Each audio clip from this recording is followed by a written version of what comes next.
Module 3.2, Buyers, Beneficiaries and Brokers, the 3 Bs. This is part of the Interreg Italia-Malta INO programme, and this has been developed, the material, here at the Centre for Entrepreneurship and Business Incubation at the University of Malta. You can see from this slide that we're in track 3 of an 8-track programme, this curriculum for the INO programme, and this is all about customer populations and segments. And we're on 3.2, Buyers, Beneficiaries and Brokers in the purchasing process. The 3 Bs then, what are they? Well, there are several parties involved with the sales process that fall between the enterprise that provides the product or service and the customer. The broker, any individual or organisation that helps get the product or service from the enterprise to the customer, is known as a broker, also known as a channel partner. The buyer, the individual or organisation that purchases the product or service.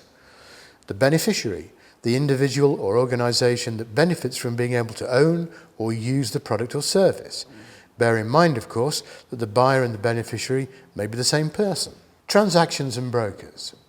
In a simple transaction, the buyer and the beneficiary are one and the same person who simply pays the enterprise for the product or service and then owns it.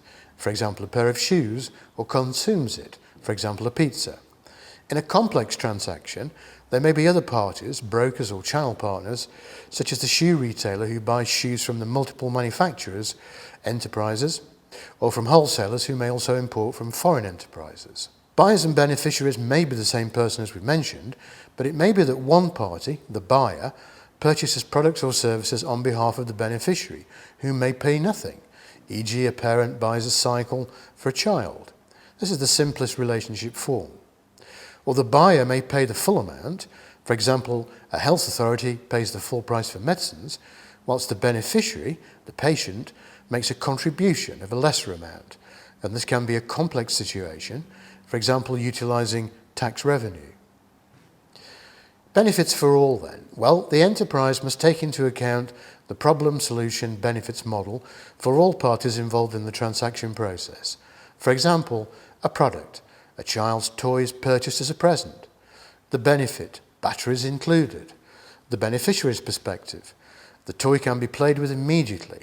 And the buyer's perspective, the beneficiary, the child, will not be disappointed. The purchasing sequence. Any enterprise must take into account all parties involved with the sequence of events that lead to the purchase of a product or a service. Every party must perceive transaction value, such that the chain of events proceeds from start to end.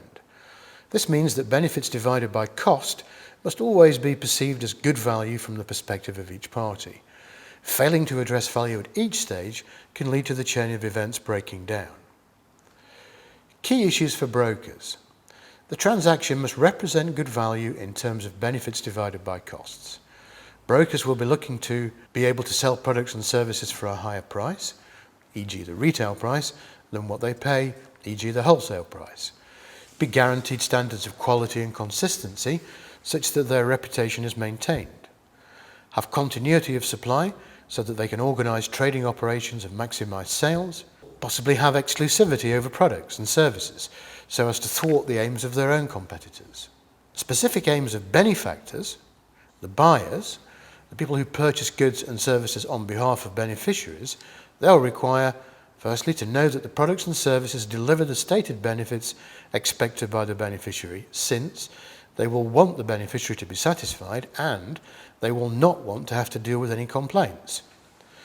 To know about any after-sales service, and they'll prefer that the seller can deal directly with the beneficiary.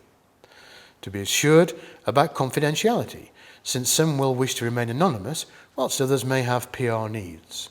Who to target in the chain then? Well, enterprises may need to target all parties involved in the chain of events. For example, for a child's toy, may require direct marketing to the child by way of adverts in comics, social media pages, product placement in children's programs, or point-of-sale material within toy shops. May require direct marketing to wholesalers with adequate information about release dates, stock levels, minimum order requirements and discounts, and may require similar marketing to retailers. In conclusion, enterprises must understand the chain of events that arise once products and services are generated up to acquisition by the end user. Failure to understand the needs, the problems, of any party at any stage of the sequence of events involved with the sales process can cause a break. Remember that the chain is only as strong as its weakest link, and so enterprises must manage the whole sales process continually. That's the end of this presentation. Here's the point in the lecture where we'd ask for any questions, but for now we simply say thank you for watching the video.